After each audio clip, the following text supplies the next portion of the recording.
So hello guys, welcome back to a new video. आज हमारे साथ इस वीडियो में बहुत ही स्पेशल गेस्ट है रोहित शॉ। रोहित के बारे में कुछ बताना चाहता हूँ वीडियो स्टार्ट करने से पहले। रोहित ने प्योरली ऑनलाइन बेसिस पे प्रिपरेशन किया था और उसने दोनों जेई मेंस और जेई एडवांस क्रैक किया था। इनफैक्ट उसने जेई एडवांस में इतना अच्छा परफॉर्म किया था कि आज वो आईआईटी दिल्ली में थर्ड ईयर एमएनसी ब्रांच में। तो आज जो बच्चों के प्रॉब्लम्स होते हैं ना कि ऑनलाइन में कैसे प्रिपरेशन कर सकते हैं, बहुत सारे प्रॉब्लम्स होते हैं, डिस्ट्रैक्शंस होते हैं, ठीक है। और ऑनलाइन में इवन ये भी प्रॉब्लम्स होते हैं कि कौन सा बैच सूटेबल हो सकता है, जैसे पीडब्ल्यू और भी बहुत सारे नए कोचिंग्स भी है, तो कौन से प्रेफर करना चाहिए, तो सबके लिए कौन से टीचर्स को फॉलो करना चाहिए, तो सब जितने भी प्रॉब्लम्स आपके, रोहित भैया ये सारे प्रॉब्लम सॉल्व करेंगे। बाकी और भी जो नॉर्मल डाउट्स होते हैं कि प्रिपरेशन को कैसे करना चाहिए, क्या स्ट्रैटेजी होना चाहिए, क्या रोड मैप होना चाहिए, इन सब पे भी हम डिस्कस करेंगे। तो स्टार्ट करते हैं रोहित। तो हेलो गाइज, मेरा नाम रोहित शॉ है और मैंने अपनी तैयारी पूरी प्योरली ऑनलाइन मीडियम से करी है जेई के लिए, जेई मेंस और जेई एडवांस के लिए। और मैंने अपना जेई फर्स्ट अटेम्प्ट में क्रैक किया है इसी माध्यम से। और जो भी छोटे मोटे दिक्कत होते हैं, जैसे जब आप लेक्चर देखते होगे आपको भी फील होता होगा कि लेक्चर बहुत बोरिंग होता है ना। उसके साथ मैं कैसे टैकल करता था, नोट्स बनाने चाहिए, ऑनलाइन में नोट्स कैसे प्रॉपरली प्रिपेयर करना चाहिए, क्योंकि बहुत बच्चों के साथ ये होता है कि लेक्चर वो करते हैं लेकिन वो नोट्स बनाने में और 2-3 घंटा लगा देते हैं, तो 1-2 घंटे का लेक्चर 4-5 घंटे में एंड होता है। तो ये सब प्रॉब्लम के साथ कैसे डील करना ताकि अपनी प्रिपरेशन बहुत स्मूथ जा सके, तो इस पे हम डिस्कस करते हैं सीडी। तो यार रोहित, तुमने जब प्रिपरेशन स्टार्ट किया था तो तुम्हारे पास बहुत सारे मल्टीपल कोचिंग्स के ऑप्शंस थे, तो फिर उस टाइम तुमने पीडब्ल्यू ही क्यों ज्वाइन किया? हाँ, मैं जिस ईयर प्रिपरेशन कर रहा था वो 2020 का टाइम था। और मेरे टाइम एक बहुत ही पॉपुलर कंट्रोवर्सी थी पीडब्ल्यू वर्सेस अनअकैडमी की, जिसमें मतलब पूरा मार्केट डिवाइडेड था कि पीडब्ल्यू की कोचिंग ज्वाइन करनी है या अनअकैडमी का कोचिंग ज्वाइन करना है। क्योंकि अनअकैडमी में उस टाइम में वाइब्रेंट की कोचिंग थी, एमएस चौहान वगैरह पढ़ा रहे थे, एन अवस्थी वगैरह पढ़ा रहे थे, और न्यूक्लियस की भी कोचिंग वगैरह थी, एसकेएम सर वगैरह। इनके लेक्चर आपको अब आज भी यूट्यूब पे मिल जाएंगे। तो मेरे लिए बहुत ही एक टफ कॉल था कि मैं कौन से कोचिंग को चूज करूं, क्योंकि मेरे को एज एस्पिरेंट समझ में नहीं आ रहा था कि इसको लेना है या उसको लेना है। हर टाइप मेरे को प्रोपागेंडा ही लग रहा था कि क्या लूं। तो उस टाइम मैंने बस 3 फैक्टर को कंसीडर करा। सबसे पहला था कंपैटिबिलिटी, कि मेरी कंपैटिबिलिटी किस टीचर के साथ बैठती है, क्योंकि एक ऑनलाइन जर्नी बहुत मुश्किल होती है। एक रूम में बैठ के पढ़ाई करना, सेल्फ स्टडी करना विदाउट हैविंग एनी कंपटीशन, तो वो बहुत टफ रहता है।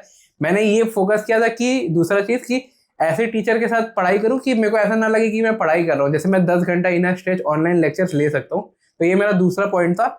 और तीसरा ये पॉइंट था कि कॉस्ट का, मतलब उस पॉइंट पे अनअकैडमी 50-60 हज़ार के बैचेस बेचता था, तो कॉस्ट मेरे लिए बहुत ज़्यादा मायने कर रहा था, क्योंकि मेरे पापा एक कैब ड्राइवर थे और मैं एक अच्छी बैकग्राउंड से नहीं आता था, तो वो मेरे लिए एक फैक्टर था। तो इन 3 फैक्टर को कंसीडर करके मैंने उस पॉइंट पे पीडब्ल्यू ज्वाइन करा था, और जो कि मतलब जिसकी वजह से मैं फर्स्ट अटेम्प्ट में जेई मेंस और जेई एडवांस और बोर्ड्स तीनों में ही अच्छा कर पाया। तो रोहित यार, तुमने जैसे बताया कि तुम्हारे टाइम पे बहुत सारे फैक्टर्स थे, बट तुम्हारे केस में एक मेजर फैक्टर था प्राइस पॉइंट ऑफ व्यू। वैसे ही अभी क्या है, बहुत सारे ऐसे बच्चे होते हैं, हमें पता है, जो फाइनेंशियली इतना स्ट्रांग नहीं होते हैं। तो अगर जैसे अभी रिसेंटली 2000 के भी बैचेस मिल रहे हैं, तो उन्हें वो बैचेस ज़्यादा अच्छे लगते हैं इन कंपैरिजन तो बहुत सारे एडटेक जो एस्टैब्लिश्ड है उनके सामने। तो बच्चों को क्या मतलब क्राइटेरिया रखना चाहिए बैच सिलेक्शन पहले, मतलब कौन सा बैच क्यों ज्वाइन करना चाहिए, क्या रीज़न होना चाहिए कोई भी बैच ज्वाइन करने से पहले? तो भैया, जैसे मैंने अपनी प्रिपरेशन स्टार्ट करी थी, तो उस पॉइंट पे भी एक बहुत पॉपुलर कंट्रोवर्सी थी पीडब्ल्यू वर्सेस अनअकैडमी की। और मेरे को लगता है बच्चों को जिस बेसिस पे बैच सिलेक्ट करना चाहिए वो है कंपैटिबिलिटी और ट्रस्ट। क्योंकि कंपैटिबिलिटी में क्या होता है कि आप अगर एक टीचर के साथ ट्यूनिंग बैठ जाती है ऑनलाइन में, तो वो बच्चा 12-12 घंटे की मैराथन क्लासेस भी ले सकता है, वन शॉट्स भी ले सकता है। जबकि अगर एक बच्चे के साथ ट्यूनिंग नहीं बैठती, तो मेरे को लगता है ये जो फैक्टर है जो बच्चों को कंसीडर करना चाहिए। दूसरा फैक्टर है ट्रस्ट, क्योंकि मतलब ऑनलाइन कोचिंग इंडस्ट्री की एक हार्ड रियलिटी, एक सैड रियलिटी है, इसमें कोचिंग करने का ज़्यादा डर रहता है कि यार कोई टीचर बैच से बीच में छोड़ के चला गया, किसी बड़े एडटेक ने बड़े एडटेक के टीचर को उठा लिया। तो कोचिंग वगैरह अवॉइड ना करने के लिए आप ऐसा कोई ज्वाइन करो जिसपे आपका ट्रस्ट बहुत ज़्यादा हो, कि मतलब आप 2 साल प्रिपरेशन करो तो कोई हिंड्रेंस ना आए। ये 2 फैक्टर आप कंसिडर रखना। और प्राइस पॉइंट जिसका कम रहता है वो ज़्यादा सही मानता हूँ मैं। अगर 2000 में मिल रहा है तो वो बहुत बेटर प्राइस पॉइंट है रैदर देन 5-6 हज़ार के बैचेस के। तो प्राइस पॉइंट का भी आप कंसिडरेशन रख सकते हो depending on your financial situation, but जो पहले 2 फैक्टर है उनको भी कंसिडर करना। और रोहित, इस पे जैसे अब क्या होता है कि कोई बच्चा जैसे न्यू कोचिंग्स आ जाते हैं उसके पीछे चल जाते हैं, तो उन्हें ये भी डाउट आता है कि ये एक एस्टैब्लिश कोचिंग है, इनके पास ऑलरेडी इनके मटेरियल्स हैं, टेस्ट सीरीज़ है, प्रॉपर एक फ्लो है पढ़ाने का, और ये कोचिंग पहली बार एंटर कर रहा है स्पेस में, तो क्या बच्चे अपना जो टाइम है, क्योंकि ऑब्वियसली सबको पता है कि अब बच्चा जेई का प्रिपरेशन कर रहा है, उनके पास 2 साल होते हैं या फिर ड्रॉपर्स के बाद 1 साल होता है, तो उनका टाइम सबसे इंपॉर्टेंट होता है। तो क्या वो अपना टाइम डायरेक्टली उसमें इन्वेस्ट करना चाहिए, या फिर उन्हें थोड़ा सा वेट करना चाहिए कि एटलीस्ट थोड़ा रिजल्ट देखे, या फिर क्या मतलब क्या करना चाहिए? तो ये बहुत ही ट्रिकी क्वेश्चन होने वाला है कि मतलब मैं बोलूँगा कि जब मैं प्रिपरेशन करता था, मेरी ऑनलाइन जो जर्नी थी, उसमें मैंने एक ही चीज़ ध्यान दिया था कि अगर आप किसी एक रिसोर्स पे रहते हो ना, एक ही रिसोर्स से स्टिक करो। अगर आप 2000 वाला बैच लेते हो तो आप प्रॉपरली 2000 वाला बैच से 2 साल के लिए कंटिन्यू करो, क्योंकि वो आपको रिजल्ट ला के दे सकता है।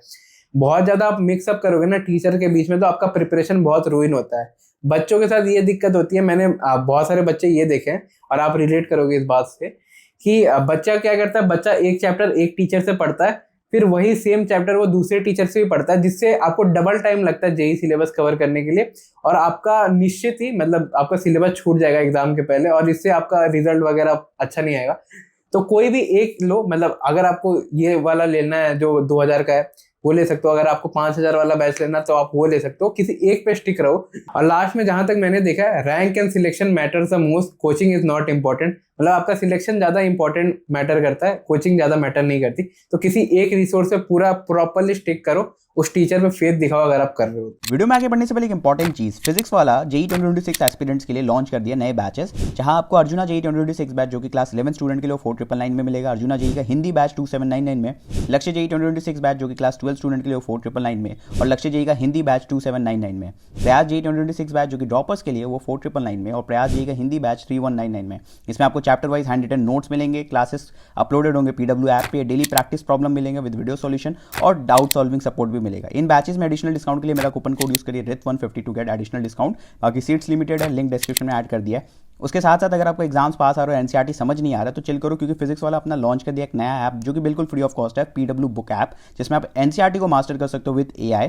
मतलब आप एनसीईआरटी पढ़ना बहुत सिंपल हो गया, कोई भी वर्ड, सेंटेंस या पैराग्राफ समझ नहीं आ रहा है, बस लॉन्ग प्रेस करो और तुरंत ईजी एक्सप्लेनेशन मिल जाएगा। एनसीईआरटी के हर टॉपिक के साथ प्रीवियस ईयर क्वेश्चन और सॉल्यूशन भी मिलेगा, तो तुम्हें पता चलेगा कि एग्जाम में क्या इंपॉर्टेंट होता है। और सबसे कूल फीचर कि अपनी बुक को हाईलाइट करो, नोट्स लिखो, और इवन वॉइस नोट्स ऐड करो, जैसे फिजिकल बुक्स में लिखते हो वैसे ही। फटाफट नीचे लिंक से डाउनलोड करो और बताओ कैसा लगा। अब रोहित यार, एक और चीज़ है, जैसे ऑनलाइन लेक्चर्स देखते समय बहुत स्टूडेंट्स का कहना भी होता है, बहुत सारे टॉपर्स का कहना होता है इवन, कि हमें ज़्यादा नोट्स पे फोकस नहीं करना चाहिए, जो नोट्स बनाना नहीं चाहिए। तो तुम्हें क्या लगता है कि बैचेस के टाइम पे जब भी हम लेक्चर्स देख रहे हैं पर्टिकुलरली, क्या नोट्स का क्या इंपॉर्टेंस होता है?